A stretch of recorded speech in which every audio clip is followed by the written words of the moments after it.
ఈ ఫోటో చూడండి. WPL తొలి సీజన్ సందర్భంగా బాగా వైరల్ అయిన ఫోటో. ముంబై బెంగళూరు మ్యాచ్ సందర్భంగా ఆర్సీబీ కెప్టెన్ స్మృతి మంధాన డిసప్పాయింట్మెంట్లో ఉండగా సరిగ్గా అదే సమయంలో వెనక బ్యాక్గ్రౌండ్లో ముంబై ఇండియన్స్ ఓనర్ నీతా అంబానీ కుమారుడు ఆకాష్ అంబానీ నవ్వుతూ కనిపించారు. అది స్మృతిని చూసి నవ్వుతున్నట్టు కాకపోవచ్చు, కానీ తమ జట్టు బాగా ఆడుతోందన్న ఆనందం అవ్వచ్చు. కానీ ఈ ఫోటో తీసిన టైమింగ్ అలాంటిది. మరి స్మృతిని చూసే అంబానీలు నవ్వుతున్నారంటూ అప్పట్లో తెగ వైరల్ అయింది. ఇప్పుడు నిన్న ఎలిమినేటర్లో ముంబై మీద ఆర్సీబీ విజయం సాధించి ఫైనల్కు అర్హత సాధించాక మరోసారి ఈ పాత ఫోటో వైరల్ అవుతోంది.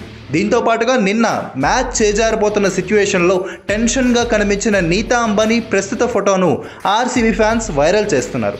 అప్పుడు స్మృతిని చూసి నవ్వారు కదా, అందుకే తన జట్టుతో కలిసి స్మృతి ఇలా స్వీట్ రివెంజ్ తీసుకుందని, ముంబైని ఓడించి మరీ ఫైనల్కు ఆర్సీబీని తీసుకెళ్లిందని ఫ్యాన్స్ అంతా నీతా అంబానీని ట్రోల్ చేస్తున్నారు. గత సీజన్ టైటిల్ గెలుచుకున్న ముంబై ఇండియన్స్ ఈసారి ఎలిమినేటర్లో ఆర్సీబీ చేతిలో ఓడిపోయి ఫైనల్ చేరకుండానే ఇంటిబాట పట్టింది.